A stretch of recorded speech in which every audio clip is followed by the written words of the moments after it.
Welcome to the View from the Top podcast. In our episode today, we've got Ashley Hawks, who is a serial entrepreneur and currently is the owner of SOAR Leadership Groups. Ashley sees it all. She has had a successful exit as an entrepreneur. She has learned so much along the way about how to take care of herself, how to really focus on what matters and making sure all parts of her life are balanced, how to redefine your purpose after achieving a certain level of success and really getting back to really what makes you happy, what brings you joy on a day-to-day basis, and how to reach a point in your success where you don't get up by an alarm clock and where every day you're actually excited for the work that you get to do. So join us to hear Ashley share her journey and her view from the top. Welcome, Ashley. Thanks for being here. Absolutely. Thanks for having me. So thank you for being a guinea pig, for choosing to, as I relaunch, for being such a great friend and being willing to come on here and have this very important conversation. Before we started recording, Ashley and I were just talking about kind of the first time we really met, and we'll get to that in the story. But, I think the most important thing in this podcast, in sharing our stories, the good, bad, and the ugly, is because someone on the other side of that's listening to this needs to hear this right now. Okay? So the people I'm choosing to have on this podcast are the people who are not going to sugarcoat, are not going to give you just the highlight reel. We're going to talk about the journey. We're here to talk about the climb, and the climb has good parts and maybe parts we would rather forget, but we can't because they're part of our journey. So I'd love for you to just start by just giving us a quick overview of, I know it's hard with all of our years of experience, but what has that leadership journey been like for you? Give us just kind of who Ashley's been and how you've gotten to this point, and then we'll dig in. I feel like I fell into entrepreneurship really early. My mind goes a million miles an hour and I always have these ideas. And then next thing you know, I'm putting together an event and reaching out to sponsors. And my mom owned a bridal shop here in the Twin Cities for over 25 years. So I grew up selling wedding dresses, working with women, learning how to sell.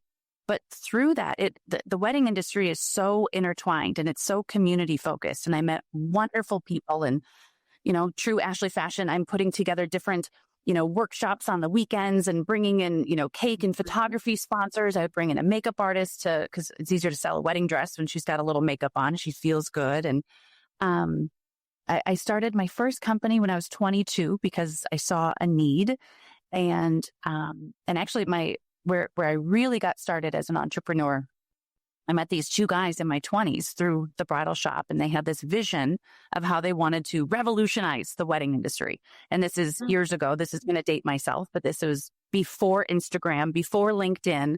Facebook was still kind of a college app, but they wanted to help create videos for these small business owners in the wedding industry and then use them on the Facebook to help people connect with brides better. And brides could use it as a tool to get more of a behind the scenes look at wedding vendors versus just looking through a magazine and picking somebody.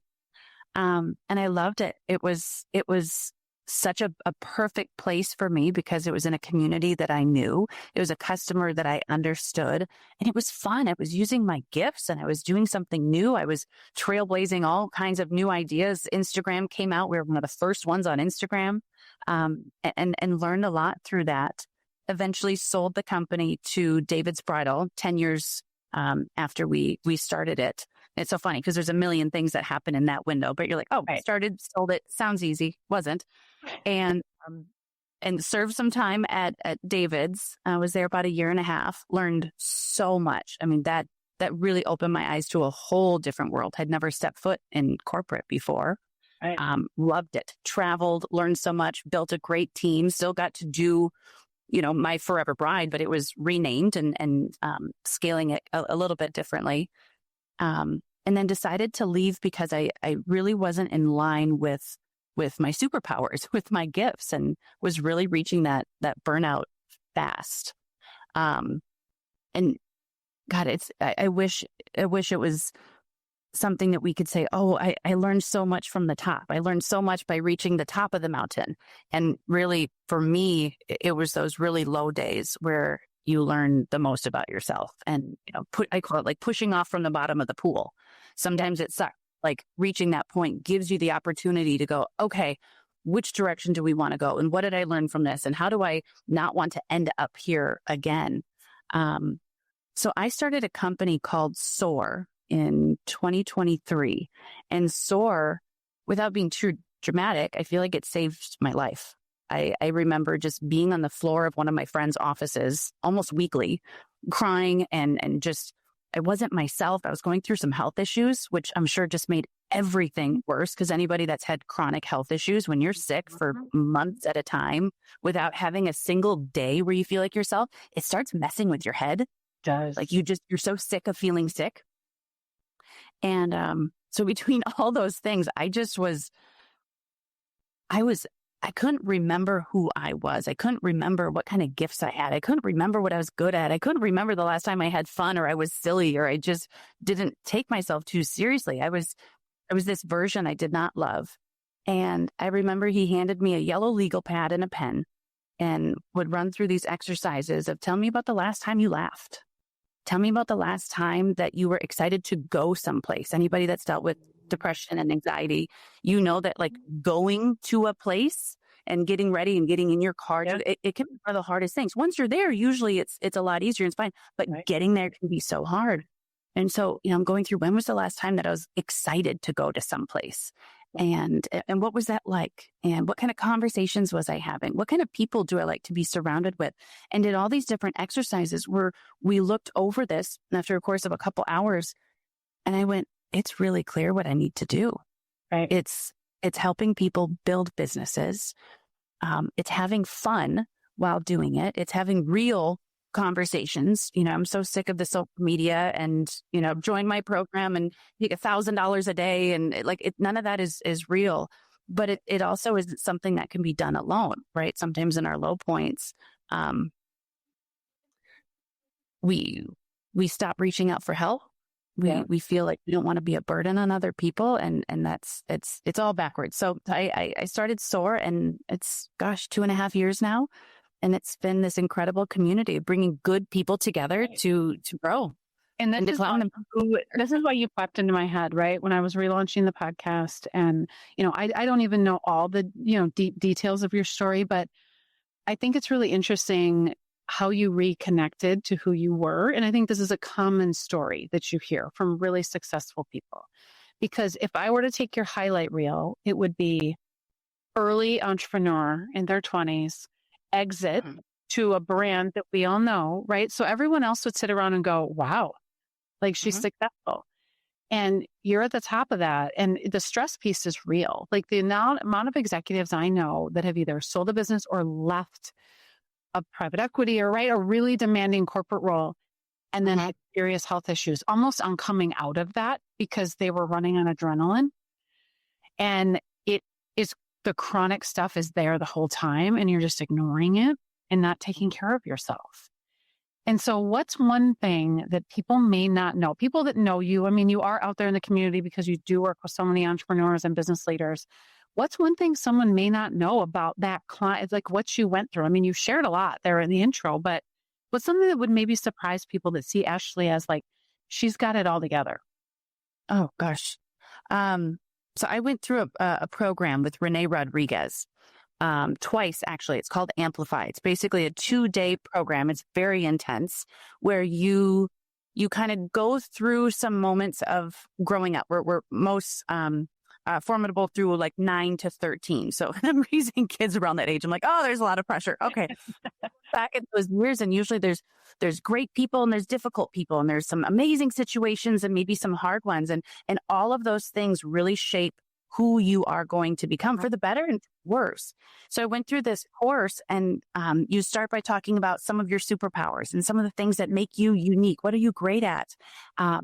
And then you look back at some of those time frames growing up, and you'll start to see some correlations. Totally. And the group I was with, they all had these wonderful stories of, oh, I had this wonderful grandmother. She was such an inspiration, and this, and now because of that, I do this. And I had a really hard time with this program because I went through some really hard stuff as a kid that I did not want to deal with. I did not want to talk about.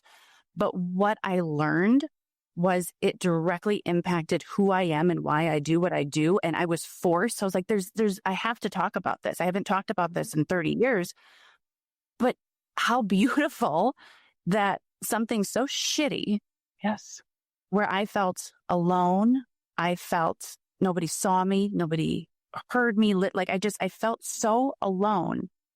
And now that has translated into like the biggest mission of who I am is making sure that people, they feel not only welcome, but they feel safe and they feel like they're part of a community, because that is strength like you cannot imagine. And entrepreneurship is the most wonderful thing I think in the whole world, but it's also the freaking hardest thing in the entire world. And we are not designed to do that alone. And I love building businesses, but I can tell you from doing it with a community and doing it by yourself, it's a lot more fun and a lot more profitable to do it with some good people. Right. So it is interesting how some of those hard things, when you look back at it, you go, oh, it makes sense why I'm such why I'm so passionate about this, why I'm so crazy about making sure people feel like they have their people, they have their group. And it's because you did the work first. And this is the thing that I think leaders that are listening need to hear, is that inner work, what you did in that Amplify program, is hard. And no one's going to force you to do it. You chose to do it. And this is the issue, is most of us go through this climb, we get to the top and we think it's just another mountain we're supposed to climb, right? There's another peak. And so we just keep climbing and we choose to not do the hard work. The work that does that assessment all the way back to our childhoods, which there is a lot of trauma. And I call big T trauma, little T trauma. It doesn't all have to be big dramatic trauma, but it forges who you are and what you believe. And if you don't ever go back and challenge some of that, that's just who you will always live your life as. So I want to just commend you for doing that work, to give that space for other people to say, like, that's the hard work I now need to do. So going back to the climb, right, when you were in the midst of building the business, and maybe even during the time when you started to realize there's something here, right? We're going to have an exit, which is that check the box kind of moment for an entrepreneur.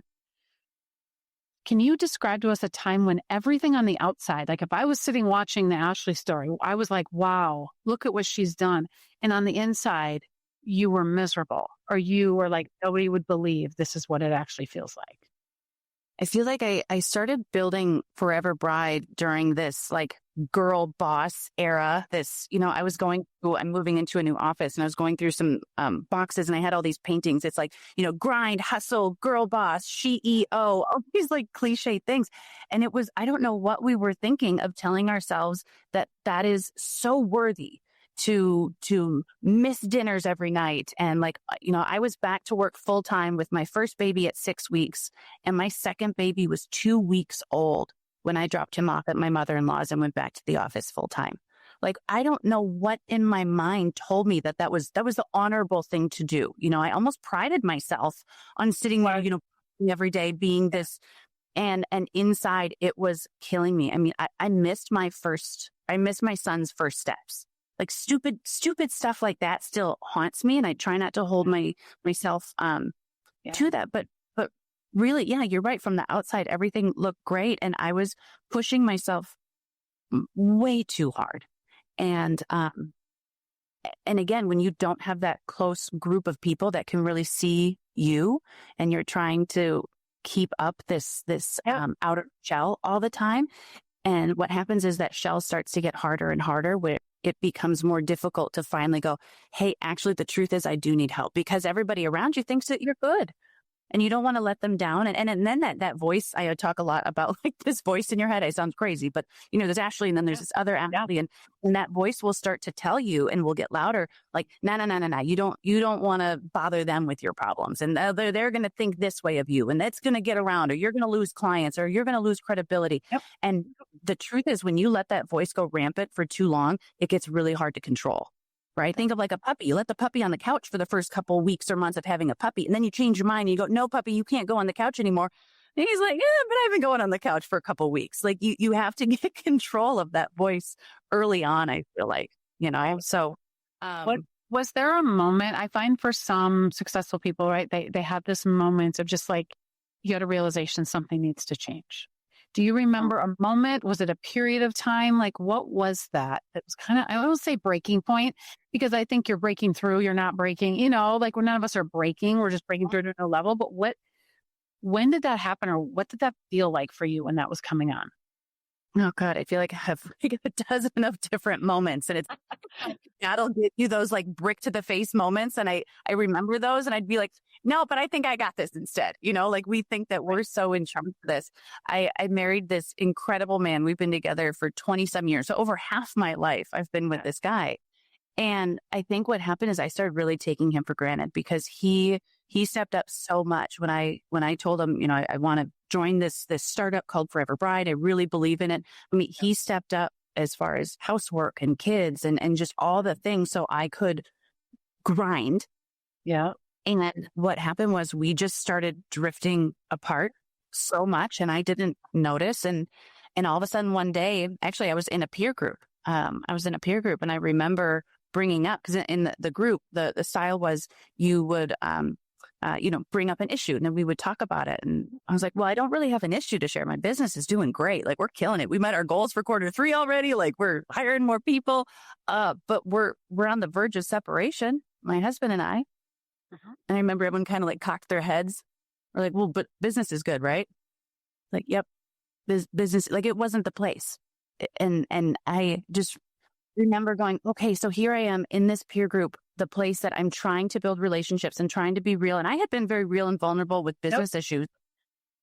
But I realized I didn't have my people to talk to about non-business issues, which as an entrepreneur, they're all connected, whether you like it or not. They are. Like, it's really hard to separate. And and we're still together. Yep. But it was a rough patch there to go, oh my gosh, how did I let this happen? How did I like, we have become so far apart. Like, we don't recognize each other. We're ships passing in the night. And anyone who's been through that, it's hard to rebuild that. There's a lot of healing. But you need the people that are, so it reminds me, 2 weeks ago, I had a call. I got a text from one of our clients, CEO, and they just gone through private equity, and so he's in new territory. And he's up to the challenge, right? But he said, I need to talk to you. And I'm like, he never texts like that, right? So I'm in New York City. I'm like, I'm just picking up the phone. I'm going to call him. And he's telling me about what's going on, and I'm helping him through it. And he's working like crazy. And he wanted me to help him solve the business issue. And out of the blue, I said, how's your marriage? And he said, not great. And he took a big, deep breath. And there was just a moment of silence. And we both just let it be silent. I'd never met his wife. But I'm sure because he's a wonderful guy. I'm sure and I said, you got to we got to focus on that first. And the business is part of that. And he was like, no one else would have said that to me. They would have just said, fix the business problems. That's the problem we have right now, Ashley, is like, just put up a front, pretend like it's all okay. And it's miserable behind the scenes. And then you're trying to keep it all together for your day job. And so many people can relate to this. So I appreciate you sharing that story, because it's hard to keep it all together. Mm-hmm. So how did that recovery or transformation process, like, right, when you had that realization and you're like, something's got to change, how do you take that first step? Because all you know is grind, and grind has gotten you to where you've been. Mm-hmm. How do you shift that wiring? Usually there's one or two people, right? Because I had a million friends, and yet I had no friends. Right. And so usually you're going to find that those one or two people that you can actually open up to, and they usually see it before you do. They do. Right. They're going to go, okay, I was wondering when you were going to come around to this. Oh, they just keep saying, how are you doing? And they just keep asking you and waiting for you to realize you're not doing well. But they see it. They see it long before we do. They do.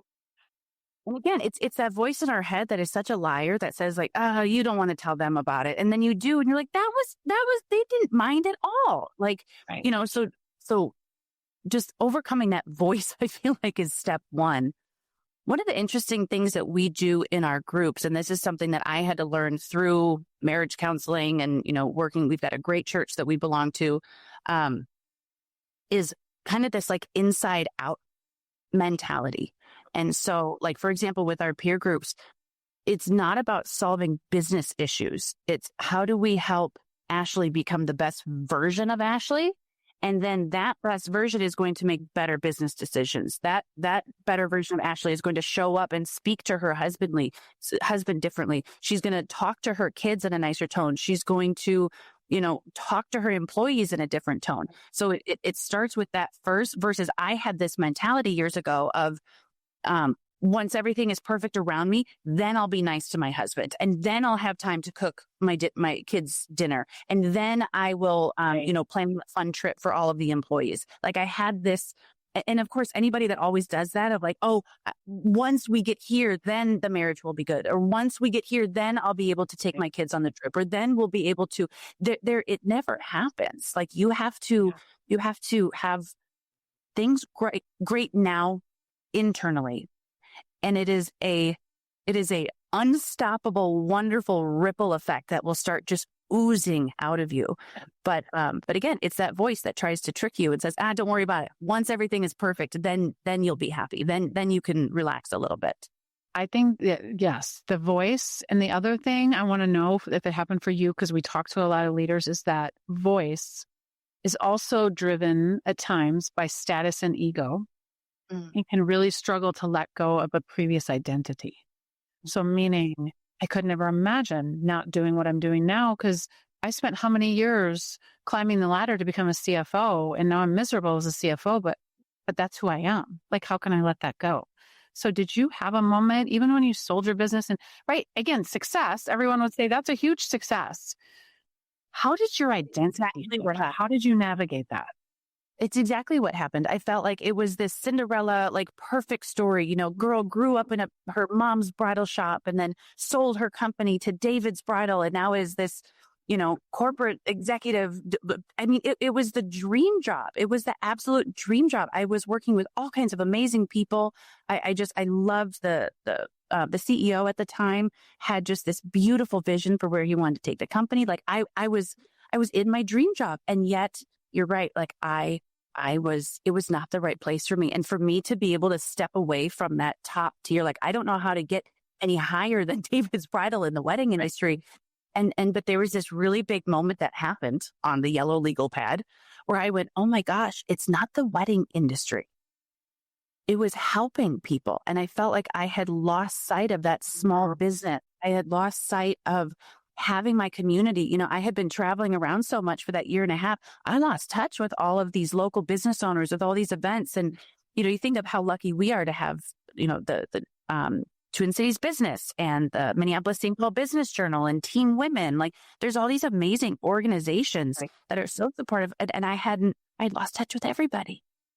Right. And there was something about it. I don't know. I love the Twin Cities. I hate the weather, but I love the Twin Cities. I just roots here. And to not have my people, to not have a community anymore was really starting to wear on me. Well, and you were looking to get back to kind of that core of your purpose is what I hear too. And that what you had built had done that for a period of time. And then you'd lost sight of it because you put it all in whatever that title was, right? Or that success as an entrepreneur. And when most of us dig back down to the purpose, that purpose that was with us when we were early adolescents, it can look a lot of different ways, right? So that purpose is now showing up in what you're doing that has nothing to do with the bridal industry. Yet you, on your forehead, were the bridal industry. That's what people knew you as. They go, oh, my daughter's getting married. You still plan weddings? They go, no, I never did plan weddings, but like I was like the wedding person that people still think I planned weddings. You sort of go through that perspective shift and do the work that you did. Was there a belief or a mindset or something you had to unlearn? Yes. So I now, again, I've done more work, internal work in the last couple of years than I have my whole life. And it's so fun, right? Because it's like you figure out the rules to the game and now you can actually play the game. And one of the things that I had come up with, and I never played video games really, a little bit, but I have this thought that life is like a video game. And it's a really hard concept to grasp because I think some people really like the idea of, well, it's not my fault that that I'm in this situation. I was raised in a really tough family and, my circumstance or it's so hard to go, no, everything that I have and I am that I do is because of choices that I made. If I'm in a video game and I get to choose how my character is dressed and, am I going to put on a little bit of makeup or am I going to wear sweatpants? Am I going to go to the gym in the morning or am I going to go get donuts? Am I going to go spend time at this networking event or am I going to go to this party with some people that I probably shouldn't be spending time with? Every decision that you make is taking your little video game character around the board.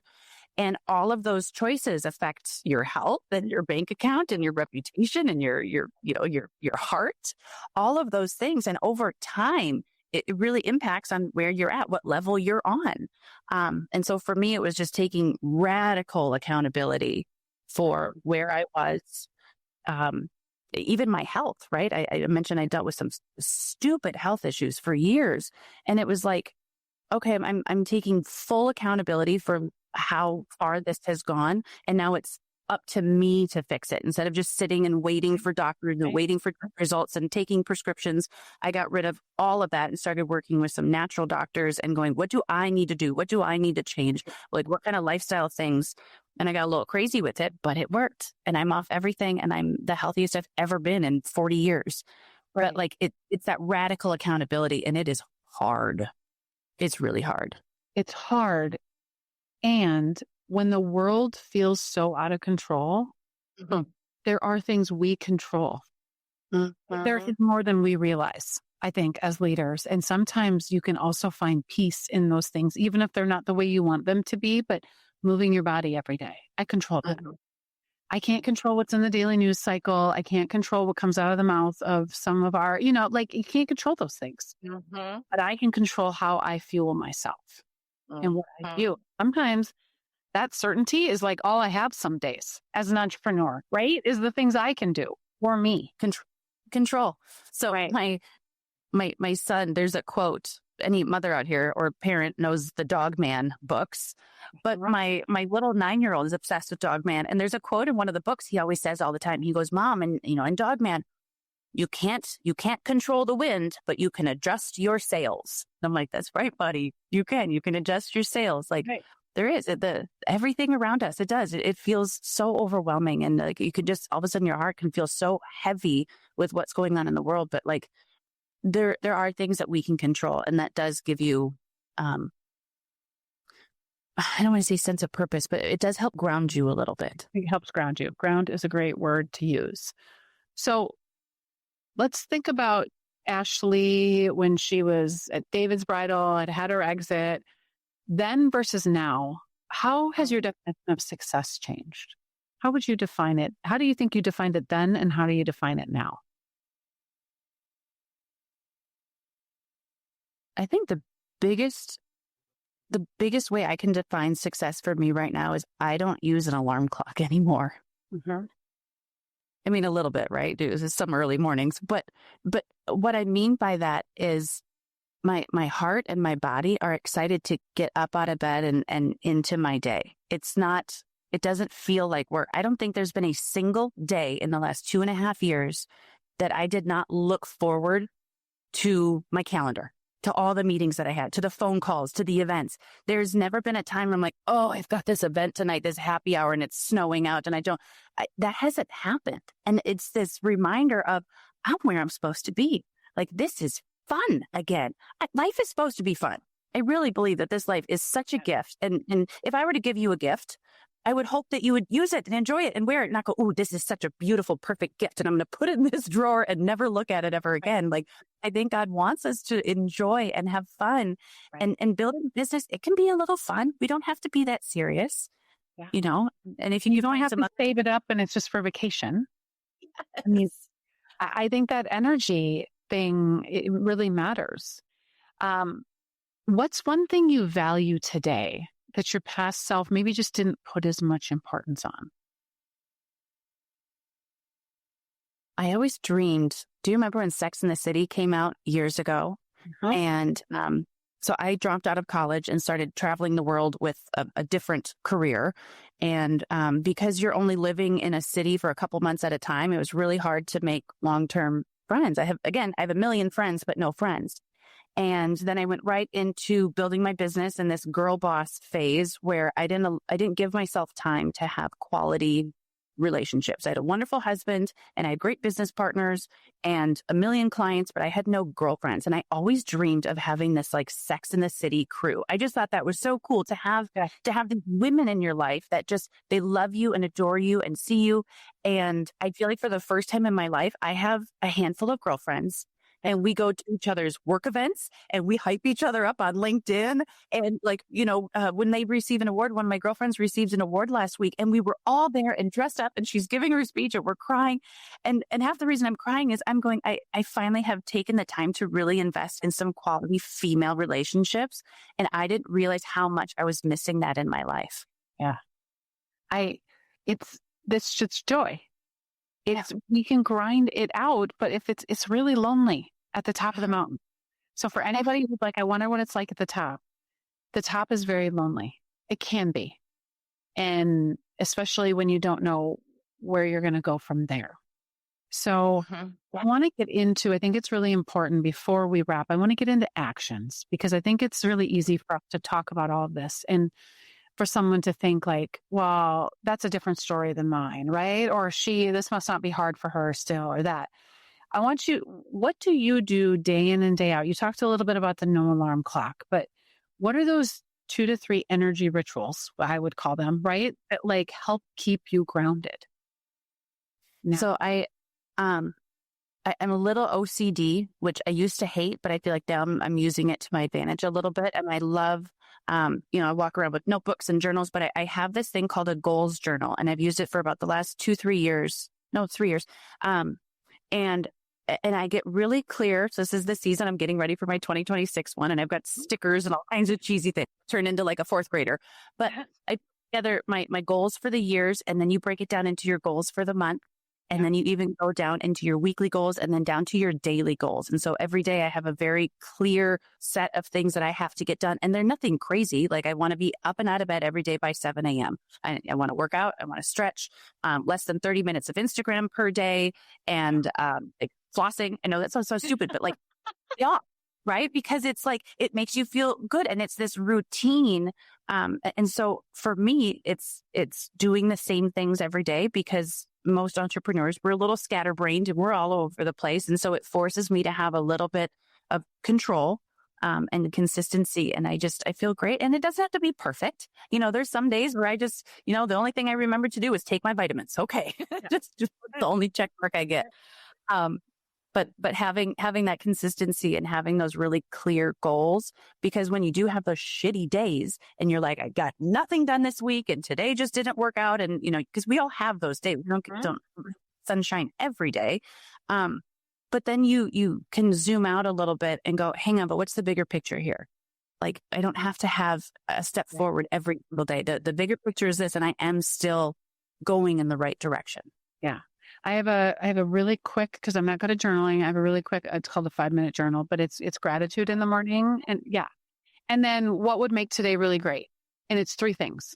And yes, oftentimes I'm finding like this season, I'm a Hallmark movie. I'm like, I just want to watch a Hallmark movie tonight. Like that would feel if I got all my stuff done and I felt like I got stuff done and I could just sit and relax, or I want to go for a walk or whatever it is. Those are the kinds of things that are making my list. It's not the big businessy things that are going to make my day really great. I love that you mentioned that. I have that. That's part of my routine and it doesn't have to be every day, but it's such a good way to start your mindset off with gratitude. Going back to that negative voice, like that little voice just starts up in the morning complaining, right? Oh, my back hurts and my sleep score was shit and all that. Sorry, I keep swearing, right. But like it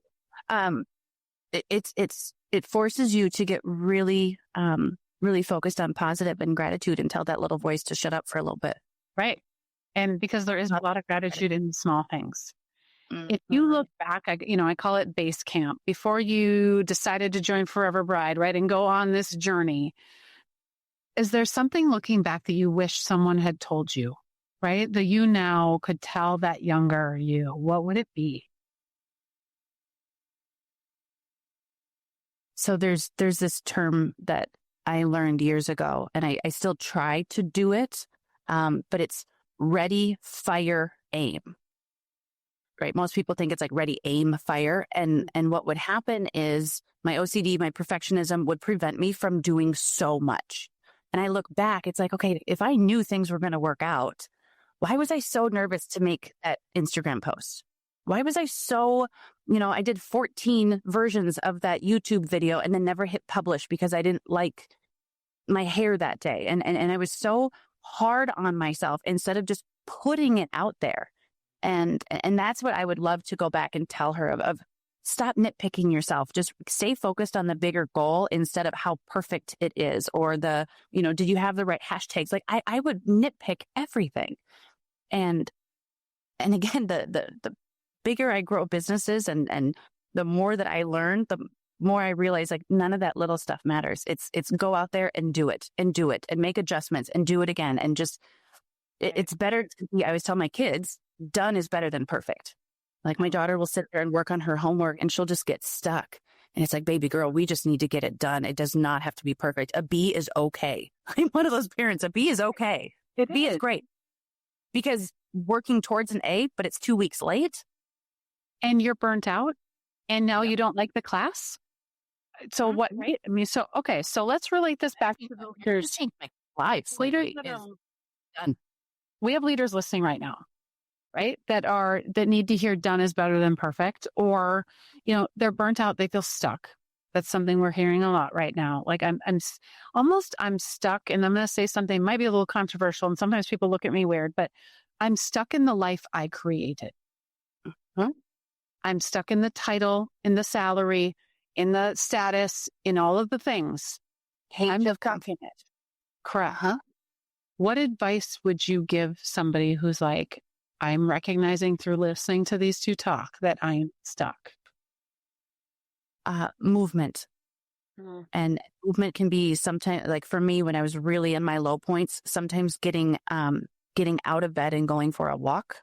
Sure. And moving, right? I struggled a lot with anxiety attacks, and anybody that's ever had like a crippling anxiety attack and you're just on the floor and you don't want to move. My husband was so great. Like he would be like, hey, let's just change rooms. We don't have to do anything huge. We don't have to go for a drive. Let's just change rooms. And I think of that too with like my career. I was so scared to go to David's and I was so scared even to leave David's. Like sometimes it's just taking those little steps. And for me, it was, going to a local networking event. And I didn't know anybody in the room, but I'm like, it's just the first step. And, sending a couple messages on LinkedIn or reaching out to someone. So it doesn't have to be these big, bold moves of walking in and going, that's it, I quit, I'm out of here, or I'm going to write a book tomorrow and I'm just going to start. Sometimes just maybe you start journaling every day, or it doesn't have to be every day. Say, once a week, I'm going to sit down and do my 5-minute journal. Or like there's just these little things and these little things create momentum, and it creates those little successes in your mind of like, okay, I did that small thing. And that's how you start creating trust with yourself too, is like, imagine if you had a girlfriend and, you said that you're going to work out together and every morning she backs out. You're going to stop trusting her that how is that any different? If I say I'm going to work out and then when next morning and I'm not going to go today. So I start losing trust with myself. So by doing small things, little actions, you're building a lot of trust back with yourself, because sometimes those bigger moves are going to require that trust. That's beautiful. The building the trust with yourself. And it's so true. As we start to wrap here, what's a theme or a message that you hope people are listening get from your story? The people you choose to surround yourself with will determine everything in your life, whether you believe it or not. It's like you don't have to believe in gravity in order for it to be true. Right. Oh, that's not true. I can hang out with these people on the weekends, but it's not going to affect my professional life. Yeah, it is. Absolutely, It is. And for the better, for the worse, and making some of those small changes. And sometimes they're hard. Sometimes they can be family members. Sometimes they can be a friend that you've had for a very, very long time, and they're not going to understand why you're slowly distancing yourself.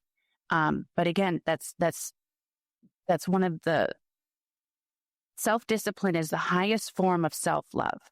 That's been one of my mottos, like going through this journey the last couple of years. Like, I need to do what's best for Ashley. This is the best way that I can love Ashley, because I've spent years taking care of everybody else and making sure that like everybody else around me is comfortable. Everybody else has what they need at the complete sacrifice of myself. And I'm not doing that anymore. And I've learned that I'm actually a lot more productive to everybody else around me when I'm taking care of myself. Like, apply your own oxygen mask before assisting others. I am useless if I am completely burnt out to everyone around me. And you are an inspiration. You are an inspiration when you do it to other people. Like, you don't realize who's watching. Mm-hmm. Yeah. But yeah, those changing those circles, being really intentional with who you spend time with. And sometimes you're going to have people in your life and you don't have to share everything with them. You just because you see them at all those networking events doesn't mean you have to be besties. What was the quote? I don't know if you posted it. It was something about like, we need to stop calling everyone friends. Like, oh, my friend so-and-so, my friend. No, they're an acquaintance. They're a work colleague. They're just someone that I met. We don't have to call everyone friends. That term should be reserved for a very special person. And I like that a lot. I love that. And I talk a lot about us needing to filter the voices. And that could mean you're still maybe around some of these people, especially when it comes to family, but their voice and their beliefs and fear and baggage don't have to take residence. Right? Like, you can filter them, you can still respect them, but you don't have to kind of let that come in. And the voices you need to be listening to are the people who are trying to do what you want to do. Oh, I believe that wholeheartedly. I joke that I brainwash myself all the time. 16 years ago, I had a mentor that encouraged me to download this app called Audible. I had never heard of this Audible. And he basically said that, listening to the radio every day in your car is like chewing gum. Like, it's useless. You're like, there's nothing going in. And so I stopped listening to the radio about 15 years ago. And literally I constantly am trying to put stuff in. But it made me think of, I had a girlfriend years ago. And every time we would hang out and I would share, oh, how's Forever Bride doing? And how, I'd share a little something. I'd be real because she was my friend. And the first thing would be, oh my God, that sucks. You should quit. Oh, that sounds horrible. I couldn't do that. You should quit. You should find something else. Like, and so I realized, like, I had that little voice on those hard days.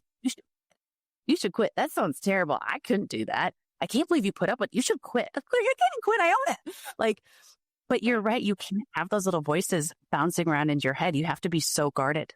Or an even bigger one, I'm going to be bold here, is hanging out with a bunch of women who are like, my husband sucks.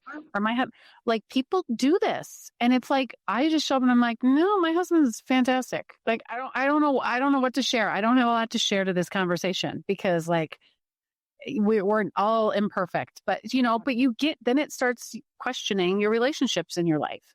And you're right. It's who you are around is what's going in there and processing. And so we've got to be very careful, even if it's the daily news cycle or it's that best friend or it's your neighbor. You've got to be very careful who you let in. Well, think of social media. If you sit there and scroll, you are just letting whatever that phone tells you to put in your brain. Like, why wouldn't you guard that with your life? Go through and unsubscribe and say, I don't like this content. I don't want to see this. Like, you have those little 3 dots. You have the ability to go, don't show me that anymore. Right. I controls on my phone because every time I'd open it to check something, next thing you know, I'm scrolling. I'm going, oh my gosh, how did 30 minutes just fly by? Like, I went in here to respond to a message. Like, 30 minutes flew by and my stomach hurts. And I'm like, maybe that isn't the best use of my time. Not designed to cry 1 minute and laugh another and feel scared another second, all within a 90-second span. Like, our brains can't process those kind of emotions that quickly. It's not good for us. What's good for us is putting us in the right rooms, which is what you do. So if people want to know more about SOAR, they want to know more about you, what's the best way for them to get more information? So I think the best way is our website, soargroups.com. And SOAR is actually an acronym. It's Strategic Opportunities to Amplify Results. So SOAR has a lot of meaning. But soargroups.com is the website. But really, I'm a LinkedIn nerd. I love LinkedIn. That's like my Facebook. And so I use it, every once in a while I'll post something personal. I had my first troll recently. They got very upset that I posted something personally. And I was like, you can just keep scrolling on past. Take time to let me know that. But I appreciate your comment. I do. I love LinkedIn. I love getting to know people and building communities. And we've got a lot of great people in this town.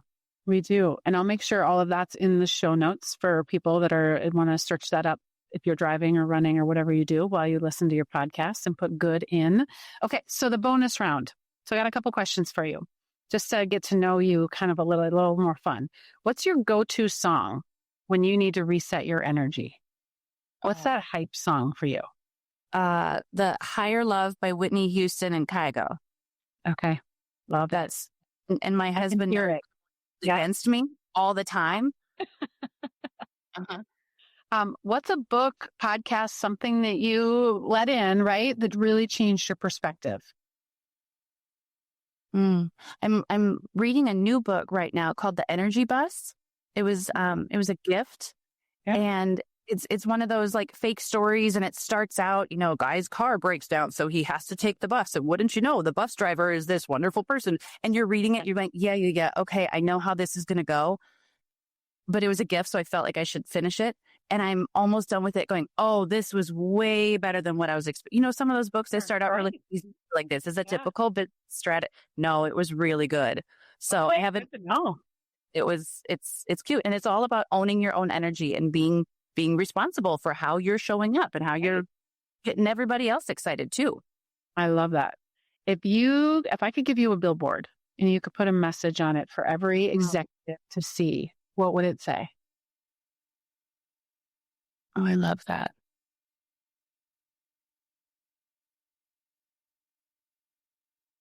I keep coming back to you are loved and you are worthy. And sometimes that you typically say in that environment, but what so many people need to hear right now.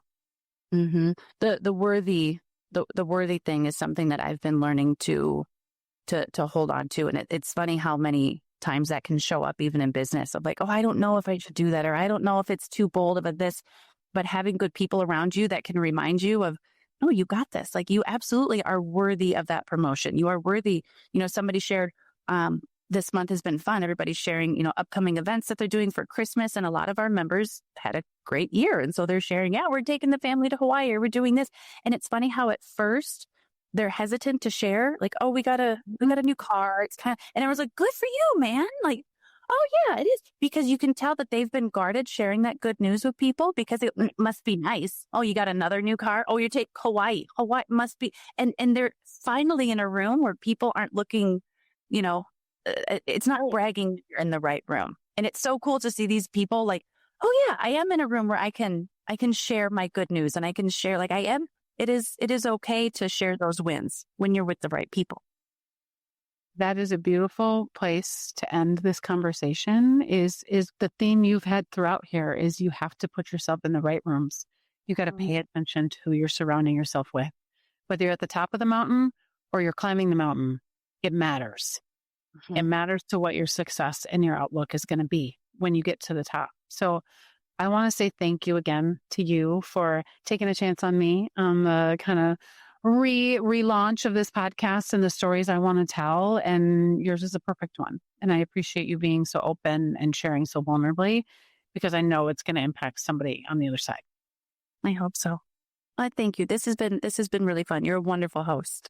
Well, thank you for that. And, to all the listeners, the best gift that you could give Ashley or I is to share this with somebody who needs to hear it. Right? So subscribe, share. This is how we spread these messages, how we help each other get through where we're at, because we're all at different points. So I appreciate this community that we are building and that we will continue to build, and the people who are going to come in here and share their journeys. Thanks, everyone. Success isn't just about reaching the top. It's about what you discover once you're there. Here on View from the Top, we explore the stories, the setbacks, and the inner work that redefine what success really means. If this episode resonated with you, I'd encourage you to share it with someone who might need it right now. And to stay connected, make sure and subscribe so you get notified when we release new episodes. You can connect with me on Instagram, LinkedIn, and Facebook, or visit my website at JaimeTaets.com. All of the links are in the show notes. Thank you for listening to View from the Top. We'll see you at the top and beyond.